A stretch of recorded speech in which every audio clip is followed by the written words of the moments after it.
Yang ketiga, mengkultuskan pemimpinnya. Saya agak lebih cepat. Apa artinya? Mempertuhankan pemimpinnya atau pendetanya. Bahaya ini. Biasanya, mereka memposisikan pemimpinnya sama dengan Tuhan, sederajat dengan Tuhan. Walaupun pada awalnya para pemimpinnya itu tidak memposisikan diri sebagai pemimpin. Tidak memposisikan diri langsung mengatakan, saya ini Tuhan. Enggak lah. Biasanya mereka menunjukkan kerendahan hati, keteladanan, kesederhanaan, kelemah lembutan. Ujung-ujungnya apa? Mau mencari simpati kan Bapak Ibu?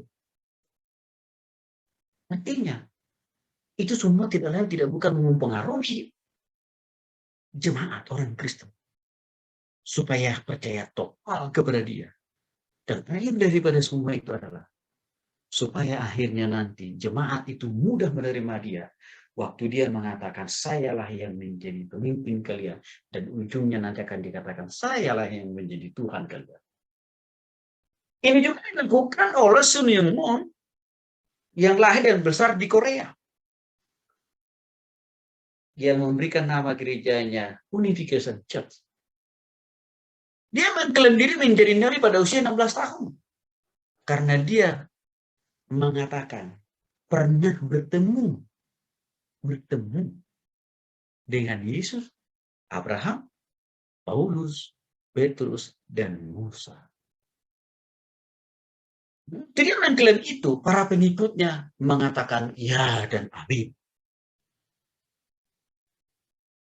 Apapun yang diajarkan, apapun yang disampaikan oleh Sun Myung Moon, mereka tidak lagi berusaha untuk mengkritisi seperti kata firman Tuhan, ujilah segala sesuatu. Tapi mereka menelan mentah-mentah. Hal yang sama juga dilakukan oleh pendeta Mengapit. Akhirnya dia begitu rendah hati, begitu sederhana, begitu berempati terhadap jemaatnya. Tapi tidak bukan ujung dari semua itu. Supaya dia bisa diterima oleh jemaatnya dan dijadikanlah dia menjadi pemimpin rohani yang sederajat dengan Paulus dan juga sederajat dengan Tuhan.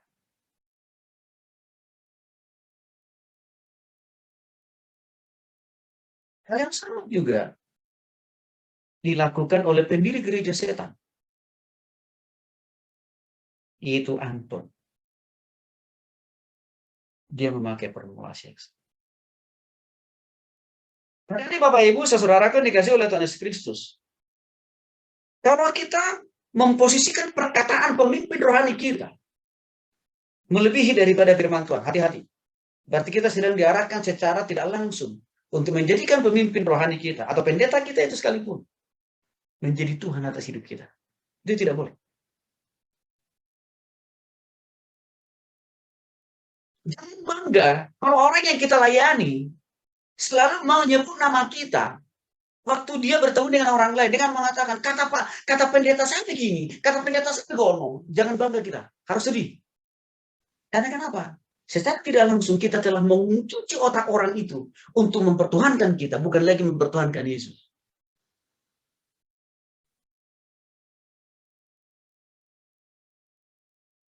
Dan kadang-kadang saya lihat ada kecenderungan, ya sebagian kecil ini teman-teman saya ini. Enggaknya kalau namanya selalu disebut oleh jemaatnya menjadi otoritas kebenaran. Harusnya sedih. Harusnya jemaat itu, kita harus lebih bangga melihat jemaat itu. Dia memahami firman Tuhan.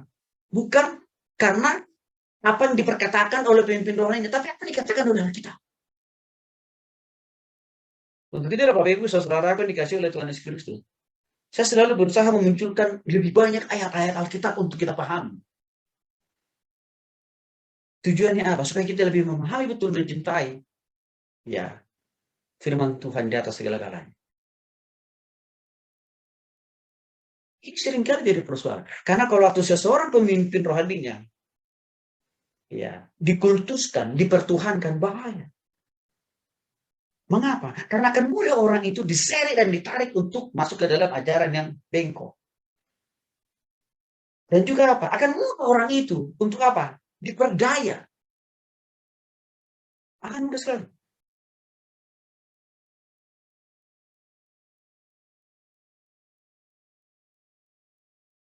Jadi ini harus menjadi perhatian. Yang keempat, mengemukakan penafsiran baru. Biasanya mereka ini mengklaim bahwa yang diajarkan merupakan kebenaran baru karena mereka mengakui mendapatkan wahyu dan metode baru dalam menafsirkan Alkitab atau memakai kamus Alkitab atau pendapat pemimpinnya. Biasanya mereka menafsirkan ayat-ayat yang Alkitab itu dengan mengacu kepada alat tafsirnya, yaitu buku-buku yang ditulis oleh para pemimpin ajaran sesat itu. Jadi mereka tidak memakai buku tafsiran Alkitab yang sudah teruji oleh waktu dan zaman. Enggak, tapi mereka memakai buku tafsiran yang dipakai oleh para pemimpin ajaran sesat itu. Maka memang udah pasti berbeda. Contohnya misalkan, Children of God, atau mereka ini bermetamorfosis dengan nama baru, The Family International, yang dipimpin oleh David. Mereka sangat dihalalkan untuk melakukan seks bebas.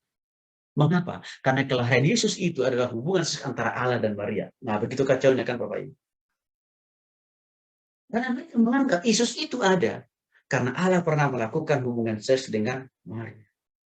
Maka untuk itu boleh, diharuskan jemaat dari Children of God untuk melakukan seks bebas kepada sesama dan juga kepada para pelayan di gereja Children of God. Dan juga mereka mengatakan Yesus itu juga pernah melakukan hubungan seks dengan Maria dan Marta. Tuh. Jadi, kan Alkitabnya jelas. Yesus itu adalah bukan hasil hubungan seks antara Maria dan Yesus, bukan. Yesus itu sudah langsung ditaruh oleh Allah di dalam kandungan Maria tanpa melalui hubungan seksualitas antara Yusuf dan Maria. Bukan. Tapi langsung ditaruh Yesus itu dalam rahim Maria. Tapi kan tidak, tafsirnya kan itu buku-buku yang ditulis, yang dibuat oleh pemimpin ajaran sesat itu, maka jadi bengkok memang. Yang kedua, misalkan, hati-hati Bapak Ibu. Hari ini saya lihat begitu mudah sekali kita orang Kristen mengklaim hanya baptisannya yang paling benar. Dan kalau orang tidak dibaptis dengan pola baptisannya dia, pasti nggak masuk surga. Ini sepakat. Aduh. Makanya perdebatan antara dua pola baptisan percik dan selam kan sampai sekarang nggak ada putus-putus. Nggak ada endingnya. Sehingga ini terjadi. Terjadilah saling menghakimi satu dengan yang lain. Yang sudah dibaptis percik, masih dituduh juga belum bertobat karena belum dibaptis selam. Yang sudah dibaptis selam karena tidak dibaptis percik, dituduh juga nggak masuk surga. Aduh.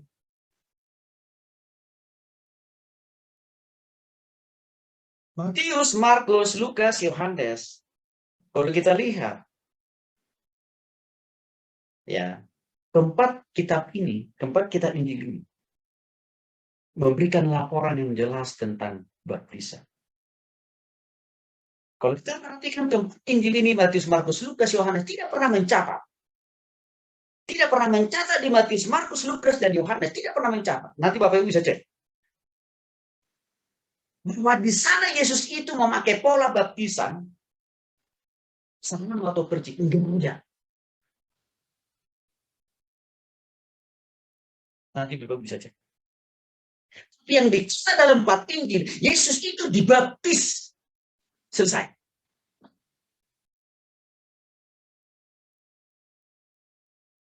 Walaupun kata, ya, di 4 Injil yang mengatakan, Yesus itu keluar dari air. Jangan terlalu cepat kita menyimpulkan, pasti seorang.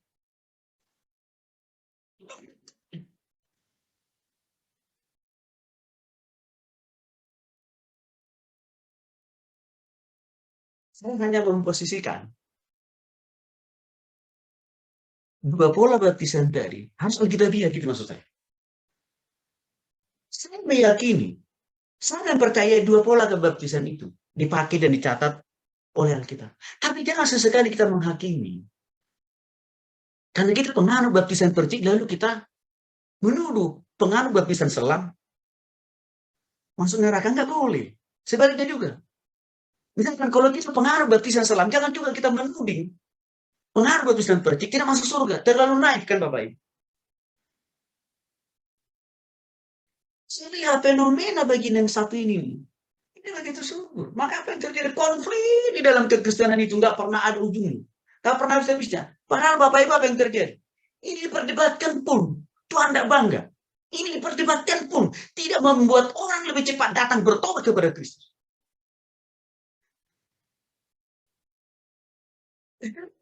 Kita baptisan itu, asal kata baptis itu baptis. Ya, saya tahu.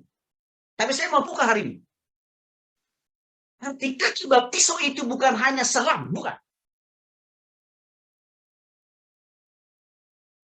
Arti kata daripada baptiso itu juga adalah, nah, clear kan? Itu terlalu ditutup-tutupi. Karena ada kepentingan dogma, organisasi. Saya nggak mau. Apa yang dicatat dalam Alkitab, apa yang ada dalam Alkitab, saya mau buka itu semuanya.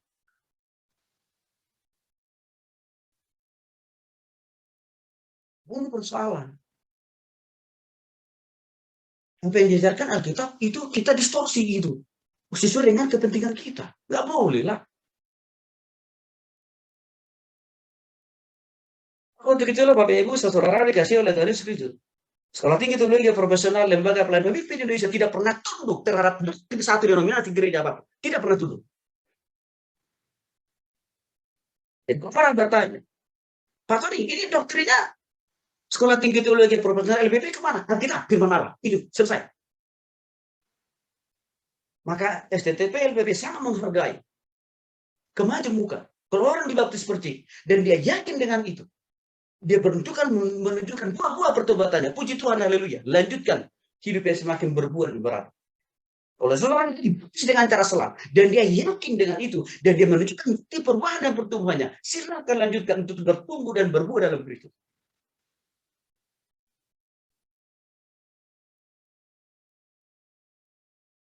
Itulah sikap STT kita tentang masalah baptis.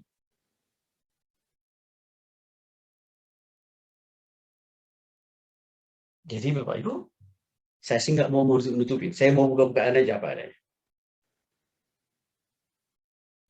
Karena bagi saya sudah berhentilah orang Kristen untuk mungkin agak kasar kali ya, tanda kutip, memperkosa ayat Alkitab hanya untuk kepentingannya sendiri. Berhenti dan bertobatlah itu. Karena apa? Karena Tuhan tidak mau itu. Kan orang yang melakukan itu bagian dari ajaran sesat kok sebenarnya. Apalagi, nih, fenomena yang berhubungan dengan penafsiran baru. Ini sudah bahas minggu lalu. Tentang apa? Pemutlakan pemakaian bahasa roh. Ini masalah juga. Kalau orang tidak bisa berbahasa roh, dikutukin, dipastikan masuk neraka. Kalau nggak bisa, dilatih, training, gimana itu dia?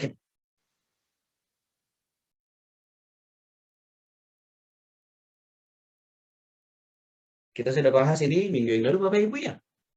3 pasal Rasul Paulus mempergunakan, mengkelirkan, mengklarifikasi, meluruskan konsep terhadap penyalahgunaan bahasa roh di jemaat di Korintus. 1 Korintus pasal 12, 1 Korintus pasal 13, 1 Korintus pasal 4.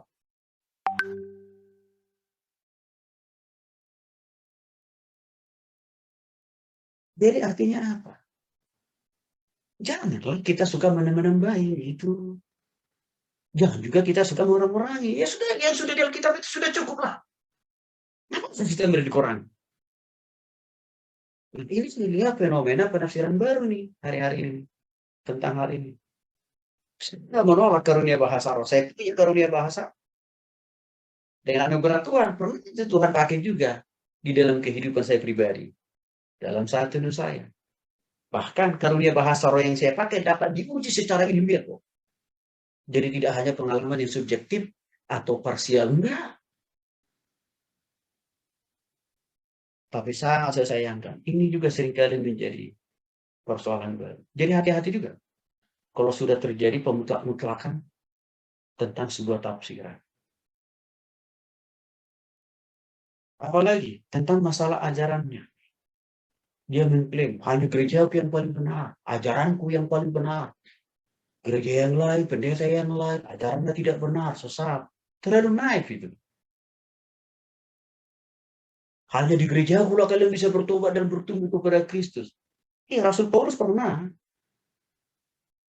meluruskan konsep pemahaman ini di tengah-tengah jemaat di Korintus dalam 1 Korintus 3:6-7.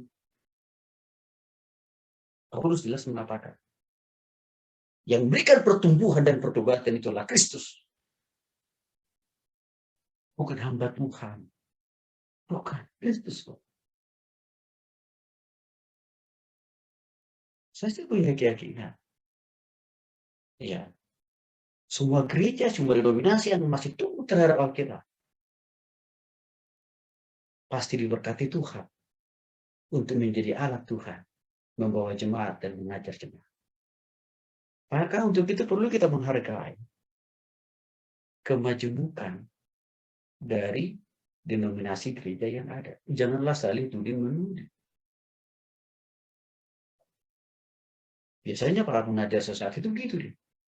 Hanya di gereja yang kau bisa bertobat, hanya di gereja yang kau bisa bertumbuh dan dewasa. Hebat sekali ya, emang ini Tuhan. Tuhan yang membuatkan kita melalui Roh Kudus. Tuhan yang memberikan kita pertumbuhan dan kedewasaan rohani. Bukan pendeta kita. Pendeta kita itu tidak lebih daripada hanya alat peraga Tuhan aja kok. Apalagi, hati-hati Bapak Ibu. Hari-hari ini orang Kristen lebih menyenangi khotbah ajaran yang mengenakan di kuping. Seringkali saya lihat juga, sebagian teman-teman saya itu senang sekali khotbah yang isinya tidak lain tidak bukan dongeng atau hanya sesuatu hal yang lucu. Maka seringkali mimbar itu dijadikan menjadi kesempatan untuk stand up comedy.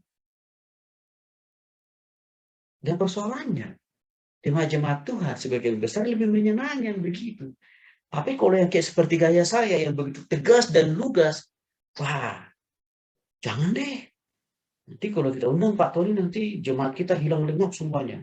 Persembahan tidak masuk. Nah, coba tuh. Ini jadi masalah. Ya, kan seringkali juga ada sebagian kecil teman-teman saya itu, ya, para hamba Tuhan itu tadi. Bagaimana supaya saya diundang khotbah terus menerus di situ, gitu ya. Lalu dia khotbah diputar balikan lah itu Alkitab.